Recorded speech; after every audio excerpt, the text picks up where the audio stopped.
global trade is entering a period of significant friction. Western nations are increasingly moving away from open borders, opting instead for protectionist barriers and international sanctions to shield their domestic industries.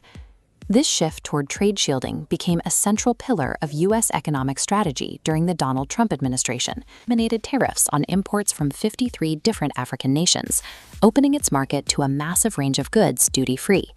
There is only one exception: Eswatini. The country is excluded from the deal because it maintains diplomatic ties with Taiwan rather than Beijing. These two strategies are now unfolding in parallel. One side of the globe is raising economic walls, while the other is systematically removing them. It raises a question about intent. Why would the world's second-largest economy grant free, unrestricted access to an entire continent? This shift is part of a strategy to secure long-term trade influence. Beijing is positioning itself as the primary economic partner for African nations, at a time when traditional Western alliances are becoming more unpredictable. For African governments, this is a major opening. For years, they have sought to move beyond exporting raw materials, and this agreement provides a direct path for finished goods to enter the Chinese market. High-value sectors are expected to see immediate impact. South Africa's agricultural exports, including its wine, now have duty-free access to millions of new consumers. The policy also incentivizes manufacturing. Industrial sectors, like automotive assembly, can now scale up production to export directly into Chinese industrial hubs. This access serves as a powerful incentive for African leaders, aligning perfectly with their domestic goals for rapid industrial expansion and export diversification. But the deal is also designed to support China's industrial goals, specifically its push to lead the world in electric vehicles and renewable energy technology.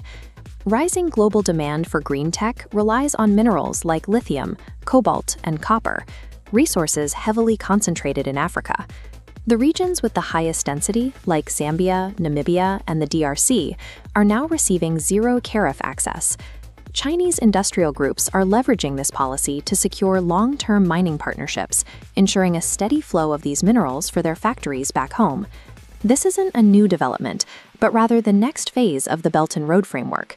China has spent 2 decades funding the ports, roads, and rail lines to move these goods. The tariff removal completes the circuit, connecting African resource zones directly to Chinese manufacturing centers through the infrastructure Beijing has already built. Despite the policy change, an economic boom is not guaranteed. Removing a tariff is only the first step in a much more difficult process. Physical barriers remain a major challenge.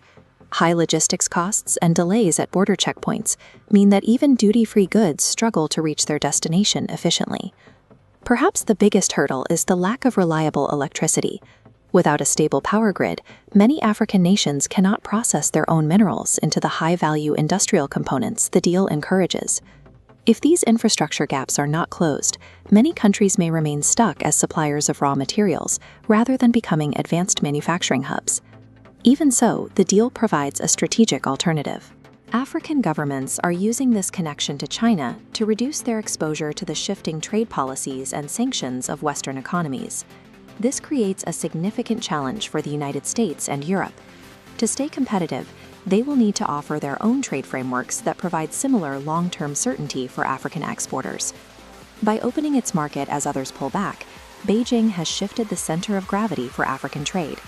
China is securing the supply chains of the future, while the West is now forced to play catch-up.